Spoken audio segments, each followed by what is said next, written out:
menjalani hidup, namanya juga manusia. Menjalani hidup pasti ada musuh. Nggak mungkin nggak punya musuh. Lantas siapa musuhnya? Jangan salah. Jangan menganggap manusia itu musuh. Karena manusia itu semuanya bersaudara. Semuanya kalau ditanya, kamu anak cucu siapa? Kami Bani Adam, anak cucu Adam. Semuanya saudara. Ya, manusia itu semuanya bersaudara. Memang tingkat persaudaraannya beda-beda. Tapi pada aslinya semua manusia bersaudara. Musuhnya manusia itu adalah siapa? Ya, wahfadil qalba an yulima bihi syaitan wan nafsu wal hawa wad daniyah. Pertama setan, kedua nafsu, yang ketiga hawa alias ego, yang keempat daniyah, dunia. Itu musuhnya manusia. Setan, nafsu, hawa, dunia. Setan jelas nggak kelihatan. Kadang-kadang setannya juga menjelma jadi manusia, betul-betul menjelma jadi manusia. Kadang-kadang, dan itu sering, setannya menggunakan manusia, masuk dalam tubuhnya manusia, berbicara sebagai manusia, bertindak sebagai manusia, menulis sebagai manusia, padahal semua itu setan yang melakukannya, setan yang mengontrolnya, setan yang berbuatnya. Itu musuh yang pertama. Kemudian nafsu. Nafsu itu adalah kendaraan. Karena nafsu adalah keinginan. Kalau nggak punya nafsu, bahaya. Nggak punya nafsu makan, nggak punya nafsu minum, nggak punya nafsu hidup, repot tuh. Jadinya putus asa. Nafsu itu untuk dikendalikan. Dia kendaraan, dikendalikan. Kalau nafsu dituruti, jadi musuh. Makan, pengen makan. Makan terus, jadi musuh, jadi penyakit. Ya. Kemudian nafsu-nafsu yang lain. Kalau diturutin, jadi maksiat. Naudzubillah min dzalik. Makanya dikendalikan. Hawa. Wah, ini hawa ini kendaraan iblis terbesar. Karena sifatnya sifat turunan iblis. Apa itu? Ego. Tidak mau dikalahkan. Ya, hawa itu ego. Tidak mau dikalahkan. Maunya menang sendiri. Itu ego. Nah, makanya iblis dilaknat karena dia punya ego yang besar. Disuruh sujud kepada Nabi Adam alaihissalam, iblis tidak mau. Karena itu iblis diusir dari rahmatnya Allah Ta'ala. Dibuang dari rahmatnya Allah Ta'ala. Nggak dapat rahmatnya Allah Ta'ala. Karena itu dikatakan iblis dilaknat. Kenapa? Karena dengan egonya dia nggak mau sujud, dia sombong kepada Allah Subhanahu Wa Ta'ala. Sombongnya itu dengan tidak mau menjalankan perintah Allah untuk sujud kepada Nabi Adam alaihissalam. Ini ego. Nah, kalau kita jadi muslim jangan dikendalikan ego. Nggak mau dikalahkan, nggak mau dikalahkan. Jadikan ego kita tuh ego yang baik. Ya, saya kalau baca Al-Quran nggak mau ada yang mengalahkan saya ini. Saya mau paling hebat sendiri baca Al-Qurannya. Tapi kalau ada yang mengalahkan, senang. Alhamdulillah ya. Ternyata dia lebih hebat dari saya. Jangan sampai egonya ego yang negatif. Nggak mau dikalahkan. Misal, biasa ngurusin masjid. Masjid sebelah kok dengar ngundang ustadznya ustadz nasional yang jamaahnya banyak. Masjid kita ngundang ustadz itu, ustadznya nggak mau datang. Egonya muncul, nggak mau dikalahkan. Buat segala macam cara, kalau di tempat saya nggak bisa, di tempat dia juga harus nggak bisa.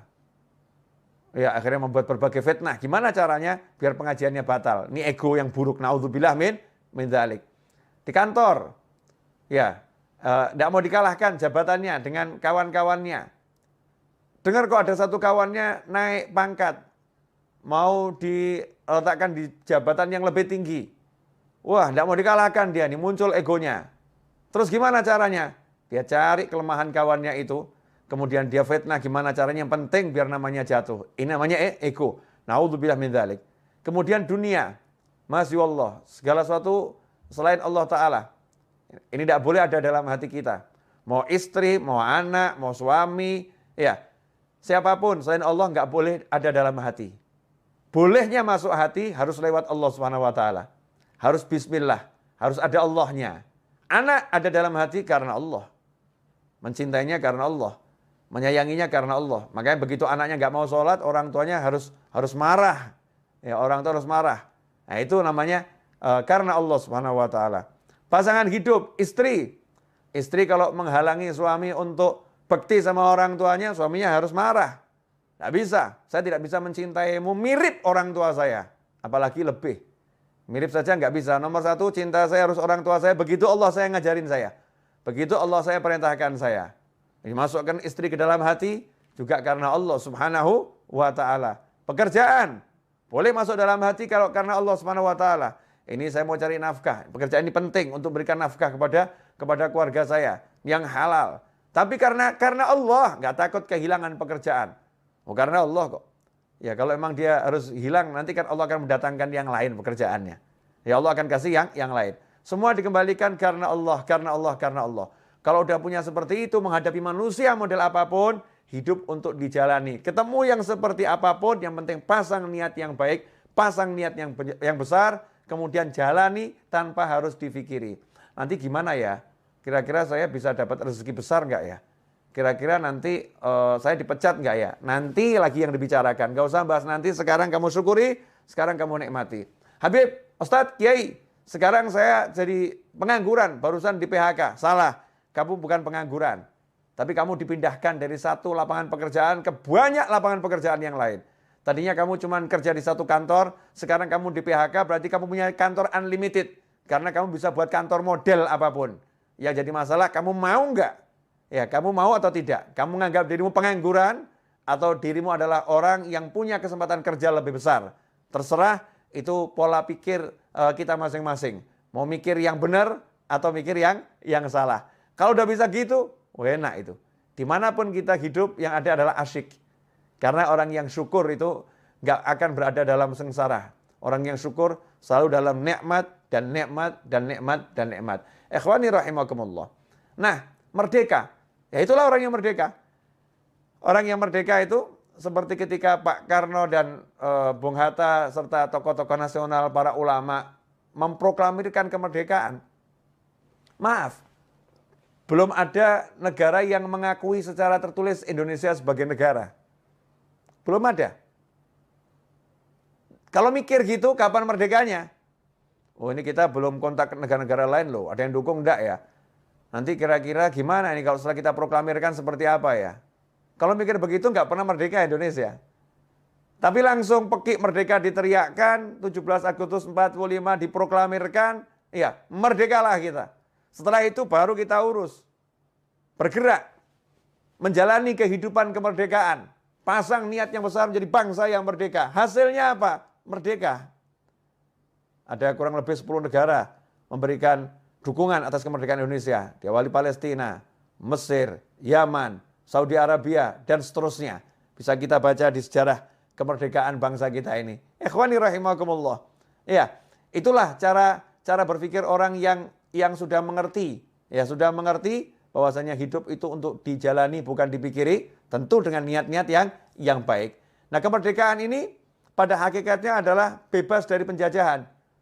Sementara saat ini kita sebagai pribadi manusia, kita sendiri nggak bebas dari penjajahan nafsu. Masya Allah. Penjajahan nafsu, misal nafsu merokok. Nafsu merokok. Dikasih tahu sama dokter, Bapak ini sakit paru-paru, agak berat Pak, harus berhenti merokok. Kalau Bapak lanjutkan, nyawa Bapak bisa melayang. Ini karena nafsu merokoknya kuat, nyawa itu melayang nggak dipikirkan, udah mati urusannya Allah. Nanti kalau udah takdirnya mati ya mati, kalau belum waktunya ya nggak akan mati. Pakai dalil takdir pula ini. Untuk menuruti hawa nafsu pakai dalil takdir. Dia nggak bisa mengendalikan nafsunya ini. Rokok berhenti dulu ya, saya lagi sakit nih, berhenti kamu. Nggak bisa. Nggak bisa ngomong gitu sama rokok, nggak bisa. Baru sama rokok saja udah dijajah. Masya Allah, itu yang bab rokok. Ada lagi yang bab lain. Ya, kebiasaan yang negatif. Ya, kebiasaan yang negatif. Masing-masing kita ini punya sesuatu yang mungkin menuruti nafsu. Makan, Masya Allah. Dokter melarang, ya berdasarkan ilmunya. Bapak tidak boleh makan ini, mengandung kolesterol, ini membahayakan jantung Bapak. Tapi nafsunya suka ini, makannya enak semua ini. Ini kalau nggak makan begini rasanya nggak hidup, Masya Allah. Nggak makan begini rasanya nggak hidup, nafsunya itu. Ini kalau diturutin, nggak berhenti dari makanan macam-macam tadi, maka akan jadi sakit yang semakin parah dan akan menghilangkan nyawa. Na'udzubillah min dzalik. Muslim yang merdeka, dia bisa katakan sama nafsunya, stop dulu ya, sampai kondisi saya itu sudah betul-betul baik. Nanti kalau udah baik, kita akan dialog lagi. Enaknya kamu saya makan 1 bulan berapa kali? Ya, dalam seminggu berapa banyak saya makan kamu nih. dialog sama nafsunya nih. Nafsunya dikendalikan, itu baru muslim namanya. Itu namanya orang yang merdeka. Ya, orang yang merdeka. Kalau belum begitu, masih dijajah oleh setan, nafsu, hawa, dan dunia. Yang paling kesian yang dijajah sama dunia, Masya Allah. Takut kehilangan duit. Takut kehilangan pekerjaan. Gara-gara takut kehilangan pekerjaan, disuruh melakukan yang haram apapun dijalani. Daripada saya kehilangan pekerjaan, nyerempet haram dikit gak jadi masalah. Masya Allah. Nyerempet yang haram dibilang gak jadi masalah. Na'udzubillah min dzalik. Gara-gara takut kehilangan pekerjaan, jelas-jelas ibunya di desa memanggil, nak pulang, temanin ibu. Ibu sudah tua, ibu gak mau meninggal sendirian. Pulang kamu nak, temanin ibu. Dia katakan, maaf bu, saya gak bisa pulang. Kalau saya pulang saya dipecat dari kantor. Takut kehilangan kantor. Gak takut kehilangan ibu dan ridho Allah Subhanahu wa ta'ala. Masya Allah. Ini dijajah yang luar biasa oleh yang namanya dunia. Ikhwani rahimakumullah. Dunia ini bisa menjelma menjadi macam-macam bentuk. Ya, macam-macam bentuk. Segala sesuatu selain Allah yang ada dalam hati, mengalahkan Allah, mengalahkan aturannya Allah, itulah dunia. Ya, itulah dunia. Sekarang pilihan ada di tangan kita. Kita mau jadi manusia yang merdeka atau manusia yang terjajah.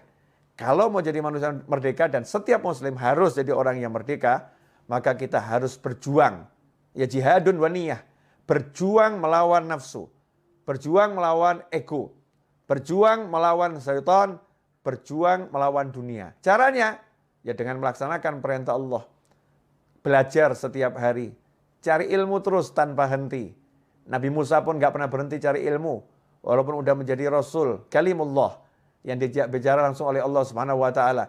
Nabi Muhammad SAW tidak pernah berhenti minta tambahan ilmu.